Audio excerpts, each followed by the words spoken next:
আমাদের হবে তেলাপিয়া মাছের ঝাল। মা এখানে মাছগুলোকে ভালো করে ভেজে রেখে দিয়েছে। আর এখানে কালো জিরে ফোড়ন দিয়ে দিয়েছে তেলে কালো জিরে ফোড়নটা হতে তার মধ্যে বেগুনগুলো কাটা ছিল সরু সরু করে, ওই কাটা বেগুনগুলোকে ভালো করে ভেজে নিয়েছে।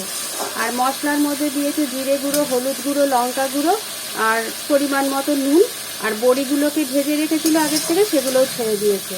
এবার ভালো করে কষানো হয়ে গেছে মশলাটাকে। এবার মাছগুলোকে আস্তে আস্তে করে ছেড়ে দেবে।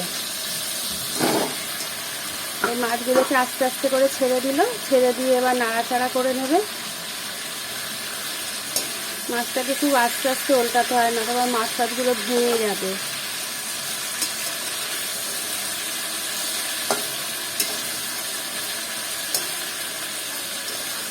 এবার অল্প পরিমাণে একটু জল দিয়ে দেবে। এবার একটুখানি ফুটে গেলেই হয়ে গেল আমাদের তেলাপিয়া মাছের